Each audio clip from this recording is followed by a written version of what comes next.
భర్త చనిపోయేటువంటి భావనతో బాధపడుతూ రాముని శపించాలనే ఉద్దేశంతో పరిగెత్తుకుంటూ యుద్ధ భూమిలోకి వస్తుంది. రాముడు కిందికి చూస్తూ ఉన్నాడు. వేరే స్త్రీ యొక్క నీడ రావడం చూసి లేచి 2 అడుగులు వెనక్కి వెళ్ళాడట. పరస్త్రీ యొక్క నీడ కూడా తాకకూడదు అనుకున్నాడు రాముడు. కోపంతో శపిద్దామని చెప్పేసి వచ్చినటువంటి మండోదరి రాముడు 2 అడుగులు వేయడం చూసి ఇట్లాంటి శ్రేష్టమైనటువంటి వ్యక్తిత్వం కలిగినటువంటి రాముడిని నేనెక్కడ శపిస్తానని చెప్పేసి శపించకుండా ఆగిపోయింది. ఇది రాముడు అంటే, స్త్రీ పట్ల గౌరవం. రావణాసుడు ఎత్తుకెళ్తుంటే తన యొక్క ఆభరణాలన్నిటి కూడా మూట కట్టేసి వదిలింది సీతమ్మ వారు. అవి రాముడికి దొరికాయి. ఆతృతగా లక్ష్మణుడికి చూపించి అడిగాడు, లక్ష్మణ నీ వదినమేనా అని చెప్పేసి. లక్ష్మణుడు చెప్పాడు, అన్నయ్య మిగిలినటువంటి ఆభరణాలు తెలియదు, కాళ్ళకు ఉన్నటువంటి ఆభరణాలు మాత్రమే నాకు తెలుసు అన్నాడు. 14 సంవత్సరాలు 13 సంవత్సరాలు దాటిన తర్వాత రావణాసుడు సీతమ్మ వారిని ఎత్తుకెళ్ళాడు. 14వ సంవత్సరము 13 సంవత్సరాలు ముగ్గురే అడవిలో కలిసి ఉన్నప్పటికీ లక్ష్మణుడు ఏ రోజున కూడా తల ఎత్తి ఆ వదిన యొక్క తల ఎత్తి మొహం చూడలేదు, పాదాలను చూస్తూనే మాట్లాడాడు. ఇది కుటుంబ వ్యవస్థ అంటే హిందూ స్త్రీ పట్ల చూపించవలసినటువంటి బాధ్యత మనది. రాముడు నేను అడవిలోకి వెళ్తా అంటే సీతమ్మ నేను వస్తా అన్నారు. ఓ పడతి ఆ అడవిలో కష్టాలు పడలేవు అనే రాముడు. అప్పుడు సీతమ్మ నవ్వుతూ అన్నారు, నీడనే వదిలిపెట్టి మీరెలా వెళ్ళగలరా? నేను సీత కష్టాలు ఉంటాయి అడవిలో, నువ్వు వద్దు అని చెప్పేసి అంటే నీడని వదిలిపెట్టి ఎట్లా వెళ్తాడు? మీరు నీడ మనిషితో పాటే వస్తుంది కదా. నేను మనిషిని కాదు, నేను మీతో పాటు ఉంటాను. ఒక ఆత్మ 2 శరీరాలు ఉన్నది. ఇది భార్యాభర్త అంటే వేరు కాదండి. ఇటువంటి శ్రేష్టమైనటువంటి కుటుంబ వ్యవస్థ మనది. కుటుంబంలో త్యాగం ఉందండి. ఒక 12 సంవత్సరాల పాప తన తమ్ముడిని చంకలో ఎత్తుకొని వెళ్తుంది. ఏమా కష్టంగా ఉందా అని చెప్పేసి అడిగితే, నా తమ్ముడు కష్టం ఎందుకు ఉంటుందండి అంది. నా తమ్ముడు అనుకున్న తర్వాత కష్టం లేదు. తాతగారు మనవడు ఆడుకుంటారు, ఎవరు గెలుస్తుంటారు? ఎవరు గెలుస్తున్నాము? మనవడే గెలిచాడండి. ఓడిపోయినటువంటి తాతగారు ఎప్పుడైనా బాధపడ్డా? లేదండి. తాతగారి మీద ఆటలో గెలిచి ఎగురుతూ ఉంటే అది చూసి ఓడిపోయినటువంటి తాతగారు ఆనందం పడుతుంటాడు. ఎందుకు? నా మనవడు గెలిచాడని చెప్పేసి. బయటవాడి గెలుస్తూ ఊరుకుంటాడండి. తల్లి ఎంతో ప్రేమగా వంట చేసింది, ఇంట్లో ఉండేటువంటి అందరూ కలిసి కూర్చున్నారు, భోజనం వడ్డించింది, చాలా రుచిగా ఉంది. ఎందుకంటే తల్లి చేసినటువంటిది ఆత్మీయతతో చేసింది, అనురాగంతో చేసింది, అనుబంధంతో చేసింది, ప్రేమతో చేసింది. చాలా రుచిగా ఉంది. తలా 2 ముద్దలు ఎక్కువ తిన్నారు. తల్లికి సరిపోలేదు. ఏ రోజైనా సరే తల్లి అయ్యో నాకు సరిపోలేదని చెప్పేసి బాధపడిందా? లేదండి. ఏ రోజైనా సరే మరుసటి రోజున వంట చేసి నాకు నిన్న సరిపోలేదు కదా, పిల్లలు ఎక్కువ తింటారేమో అని చెప్పేసి తనకు కావాల్సింది తీసి పక్కన పెట్టుకొని వడ్డిస్తుందా? లేదండి. ఇది కుటుంబం అంటే. కుటుంబం అంటే త్యాగం ఉంది అందులో. కుటుంబం అంటే బాధ్యత ఉంది, హక్కులు లేవు. బట్ ఇటువంటి శ్రేష్టమైనటువంటి హిందూ కుటుంబంలో అటువంటి విలువలను అందించాలండి. స్వామీజీ మాట్లాడుతూ చెప్పారు, విలువైనటువంటి వస్తువుల్ని అందిస్తున్నాము, కానీ విలువల్ని ఇస్తున్నామా లేదా? సంఘం నిర్వహించేటువంటి స్కూల్స్ ఉన్నాయి. మన సరస్వతి శిశు మందిరం, అన్ని స్కూల్స్ అట్లా మోడల్ చూపించడం కోసం ఎలా ఉండాలి విద్యా వ్యవస్థ. అన్ని ఆర్ఎస్ఎస్ శిశు మందిరం నడపాలని చెప్పేసి లేదండి. మంచి మంచి స్కూల్స్ బయట ఉన్నాయి, కానీ చదువుతో పాటు ఒక సంస్కారాన్ని ఇవ్వాలి. నాణ్యానికి బొమ్మ బొరుసు 2 ఉంటేనే చెల్లుతుంది, 1 ఉంటే చెల్లదండి. స్కూల్లో అడిగారు, ఏమండి మీ స్కూల్లో చదువుతున్నటువంటి ప్రతి ఒక్క విద్యార్థి శ్రీరామచంద్రుడు ధర్మరాజు అయిపోతాడా? చెప్పారు, మా స్కూల్లో చదువుతున్నటువంటి ప్రతి ఒక్క వ్యక్తి శ్రీరామచంద్రుడు అవుతాడని నేనేం చెప్పట్లేదు, ధర్మరాజు అవుతాడని చెప్పేసి చెప్పట్లేదు. కానీ తప్పకుండా రావణాసుడు, దుశ్శాసనుడు, దుర్యోధనుడు మాత్రం కాడు. అమ్మాయి బయటికి వెళ్తే ఆలస్యంగా వస్తే కంగారు పడతాము, అబ్బాయి బయటికి వెళ్ళి ఆలస్యంగా వస్తే ఎప్పుడైనా అడిగామండి? అడగాల వద్దా? అమ్మాయి గురించి పడుతున్నటువంటి జాగ్రత్త, బాధ, ఆతృత అబ్బాయి గురించి కూడా ఆలోచించాలా లేదా?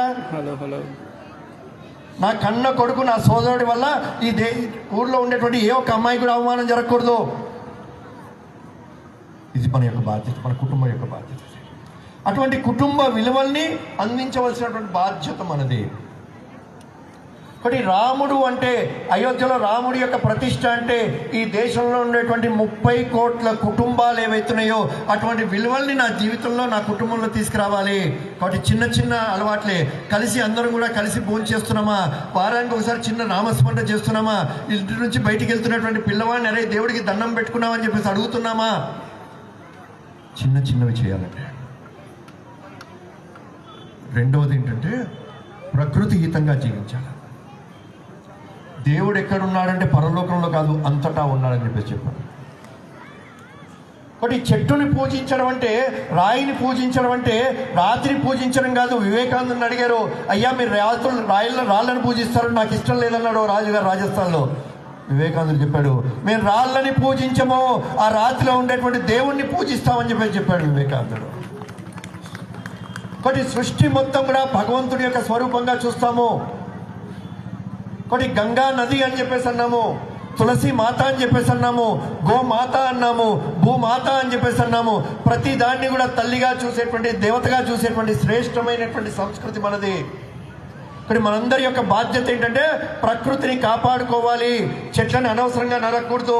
సంవత్సరానికి ఒక్కసారి మన పుట్టినరోజో, వివాహ రోజో, ఏదో ఒక రోజు అనుకోండి, సంవత్సరానికి ఒక్కసారి ఒక్క మొక్క నాటి పెంచాలి ప్రతి ఒక్కరము.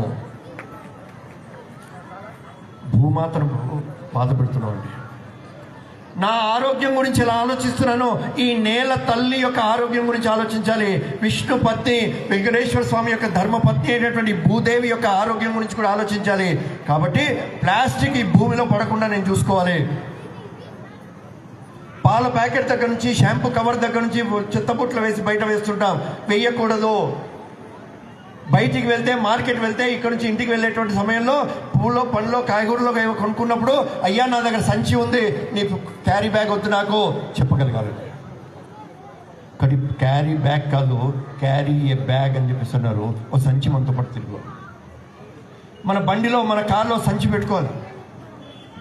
కానీ చిన్న చిన్న అలవాట్లే, ఇలాంటి చిన్న చిన్న అలవాట్ల ద్వారా ప్రకృతిని మనం కాపాడుకోగలుగుతాం. కానీ మొక్కల్ని పెంచడము, సింగిల్ యూజ్ ప్లాస్టిక్ని వాడకుండా ఉండడము, నీటిని వృధా చేయకుండా ఉండడము. గాంధీ గారు నెహ్రూ గారింటికి అలహాబాద్లో భోజనానికి వెళ్ళారట. భోజనానికి వెళ్ళినప్పుడు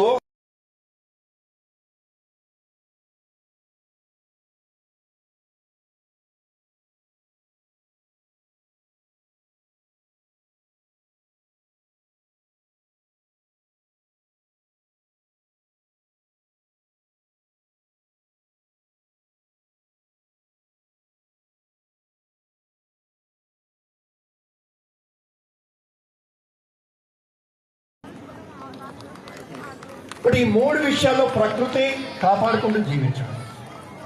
అంత పెద్ద అంతఃపురంలో ఉండేటువంటి శ్రీరామచంద్రుడు అడవిలోకి వెళ్ళిన తర్వాత అడవుల్ని నరికేసి పెద్ద పంట కుటీరాన్ని ఏర్పాటు చేసుకోలేదండి, అడవులను కాపాడుకుంటూనే జీవించాడు.